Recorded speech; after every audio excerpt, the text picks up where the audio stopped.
चैतन्य जो आपका चैतन्य है ना, जिला शिमला के प्रवेश द्वार है, जो कि बैरियर पे इस समय हम हैं। और इस बैरियर पे जिस तरह से आप हेडिंग भी देख पा रहे होंगे, एक बड़ी खबर लेके आपके सामने आए हैं। जिला किन्नौर की रहने वाली 29 वर्षीय युवती पूनम नेगी यहाँ पर धरने पर बैठी है। और बड़ी बात ये है कि अकेले ही धरने पर ये यहाँ पर बैठे हैं। और क्या धरने का कारण है, उनसे जानने की कोशिश करेंगे, क्योंकि तपती दोपहरी में बेहद मुश्किल इस समय पर रहता है इस तरह के धरने प्रदर्शन करना। इससे पहले जो हम आपको तस्वीरें दिखाएंगे, जो पोस्टर भी यहाँ पर लगा है, टूरिस्ट परमिट प्राइवेट वोल्वो बसों को प्रतिदिन अनाधिकृत अंतर्राज्यीय स्टेज कैरियर के रूप में चलाने, पर्सनल कार को टैक्सी के रूप में चलाने के खिलाफ अनिश्चितकालीन भूख हड़ताल है। एक बड़ी बात है, जो युवती है अकेले बैठी है भूख हड़ताल पर। पूनम जी, सबसे पहले स्वागत है आपका। नमस्कार सर, मैं पूनम नेगी डिस्ट्रिक्ट किन्नौर हिमाचल प्रदेश से हूँ। सर, मेरा पिछले कई 2 वर्षों से ये सरकार से मांग चलती रही है कि अवैध बसों के खिलाफ, जो एक पर्टिकुलर एक ही रूट पे चल रहे हैं, उनके खिलाफ मैं आवाज़ उठा रही थी। लेकिन उनकी तरफ से कोई सुनवाई ना होने के कारण आज मुझे यहाँ पर भूख हड़ताल पर बैठना पड़ रहा है सर। तो आप, अगर हम जानना चाहेंगे, क्या कारोबार आपका है? टैक्सी कारोबार है या इस रूप से जुड़े हैं? क्या आपको नुकसान हो रहे हैं इसमें? जी सर, मेरा रामपुर बुशहर में टैक्सी का कारोबार था। जब से ये वॉल्वो बस रामपुर तक पहुंचने लगी, ज्योरी से दिल्ली के लिए एक पर्टिकुलर रूट पे चलने लगी, उसके बाद जो हमारा कारोबार है वो बिल्कुल ठप हो गया है सर।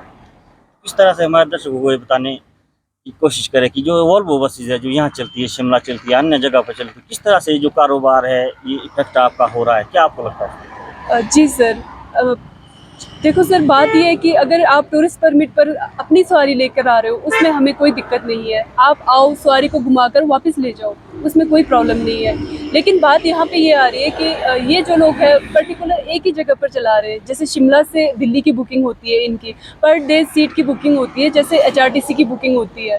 तो इसमें HRTC को भी काफ़ी हानि हो रही है। इसमें ये चीज़ हो रही है कि सर, HRTC का जो टाइम है, उसके टाइम टेबल से थोड़ा सा 10-15 मिनट पहले या 10-15 मिनट बाद में इनकी बसें चलने लगती है, जिससे इनके HRTC को भी घाटा है।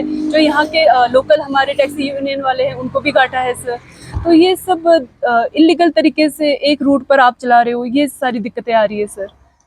अगर हम पूनम जी बात करें, जो कोविड कार्यकाल चला, बहुत बड़ा जो नुकसान है टैक्सी कारोबार को हुआ था, जो पर्यटन की दृष्टि में जुड़े ये कारोबार थे, उसके बाद लगातार ये कारोबार घाटे में जरूर गया है। तो ऐसे में जो ये बसेज चलती है, वॉल्वो बसेज बाहर से आती है, तो क्या ये काउंटर से चलती है या कहाँ से ये शिमला से चलती है, और कितनी बसेज यहाँ रोजाना आती है?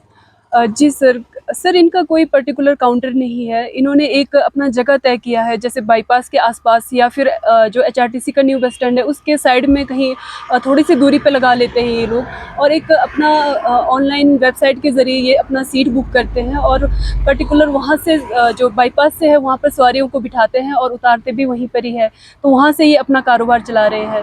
अगर ऐसा कोई नियम हमारे हिमाचल में है कि आप पर्टिकुलर एक जगह पे चला सकते हैं, तो इसमें मैं चाहती हूँ कि मुझे लिखित रूप में दे कि ये पर्टिकुलर एक जगह पर चल सकते हैं। अगर नहीं, तो फिर ये इलीगल तरीके से चल क्यों रहे हैं सर? मतलब ये पूरी तरह से अवैध तरीके सर चलाया जा रहा है। और हाँ कहीं ना कहीं परिवहन की नाक के नीचे से ये काम चलता है, क्योंकि अगर हम देखें तो जो प्राइवेट बसेज है, ये बाईपास जो बैरियर है वहाँ पे लगी होती है, तो वहाँ पे ये ऑनलाइन बुकिंग के जरिए सवारियाँ वहाँ पे जाती है। तो क्या जो इनका किराया रहता है आम बसों से या परिवहन से कम रहता है? जी सर, इनका किराया जो हमारे HRTC डिपार्टमेंट से है, थोड़ा सा कम होता है। जैसे मान लो अगर HRTC का 1200 है, तो ये अपना 1000 रखेंगे। अगर HRTC का 1000 है, तो ये 800 या 900 रखेंगे। तो इसमें इनको क्या बेनिफिट है कि इनकी सीटें फुल हो जाती है। और जहाँ पे सेम रूट पे HRTC की वॉल्वो बस जा रही है, उनकी जो सवारियाँ हैं वो 10% या 20% ही सीट कवर कर पाती है। तो ये कहीं ना कहीं हमारे जो HRTC डिपार्टमेंट से लेकर जो टैक्सी यूनियन है, इन सबको मतलब इसका खामियाजा भुगतना पड़ रहा है सर। तो कहीं ना कहीं टैक्सी ऑपरेटर के साथ साथ जो परिवहन निगम हिमाचल प्रदेश है, उसको भी तो सीधे तौर पर नुकसान है। तो क्या आला अधिकारी की नज़र में, ध्यान में ये बातें नहीं होगी? सर, मेरी तो कोशिश यही थी कि मैं हमेशा मतलब अधिकारी से बात करूं। और मेरे कहीं आप मेरे लेटर चेक करोगे तो 2 सालों से मैं RTO शिमला से लेकर RTO जो हिमाचल प्रदेश के विभिन्न जिलों में है, उनसे उनको अवगत करवा रही हूँ इस चीज़ के बारे में। लेकिन उनकी तरफ से अभी तक कोई भी कार्रवाई नहीं किया गया, ना मुझे कोई ऐसे सेटिस्फाइड रिप्लाई दिया गया। लेकिन इनके नॉलेज में है सर ये, पर इनका कहने का ये मतलब है कि हमारे भी हाथ बंधे हुए हैं। हम सिर्फ इनका चालान कर सकते हैं क्योंकि इनका डॉक्यूमेंट पूरा है। मैं मानती हूँ सर इनका डॉक्यूमेंट पूरा है और ये अपना फॉर्मेलिटीज़ करके आ रहे हैं। ठीक है, आप टूरिस्ट परमिट पे आ रहे हो, मोस्ट वेलकम है सर, पर इसके साथ साथ जो ये अवैध तरीके से आप पर डे आ रहे हो, इसके साथ हमारे जो एक टैक्सी चालकों को भी दिक्कत आ रही है, क्योंकि इनकी सैलरी रोक रहे हैं सरकार। अगर आप ये सब चीज़ अगर प्रशासन के ध्यान में है तो क्यों नहीं रोक रही है सर?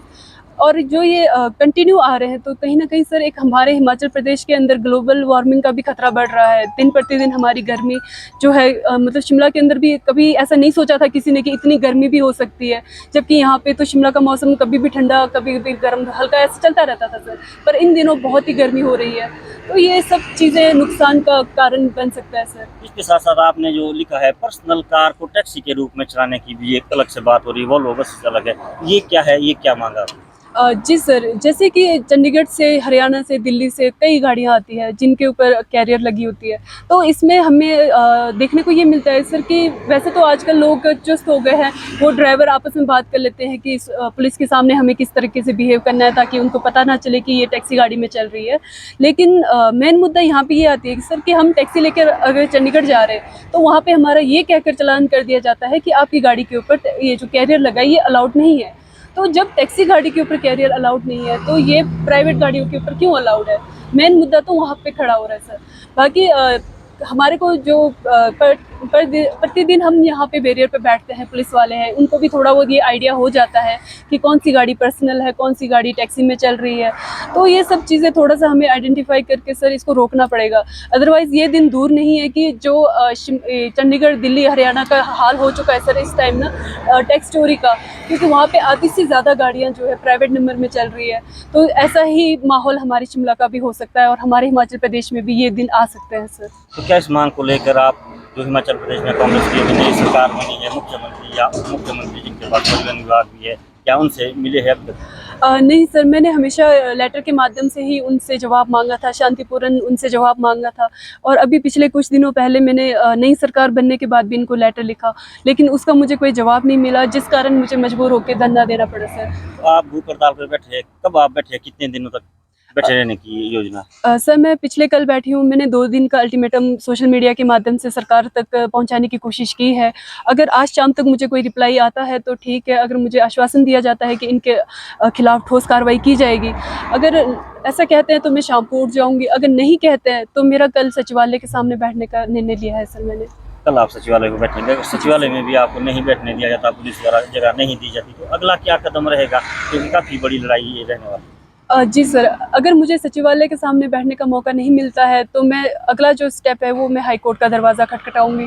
अगर वहाँ पे भी मेरे को उम्मीद है कि हाई कोर्ट से मुझे कोई ना कोई सही कार्रवाई की जाएगी इनके खिलाफ, क्योंकि सर ये कहीं न कहीं प्रशासन, कहीं न कहीं जो पिछली सरकार रही है या अब आने वाली जो सरकार है इस टाइम मौजूदा सरकार है, तो कहीं न कहीं इनके ध्यान में भी है ये चीज़। क्योंकि कुछ समय पहले जब नई सरकार बनी थी तो उप मुख्यमंत्री जी ने भी इस बारे में कहा था, लेकिन कुछ टाइम तक वो बोलने के बावजूद वो अभी तक भी कोई कार्रवाई मुझे नज़र नहीं आ रही है सर।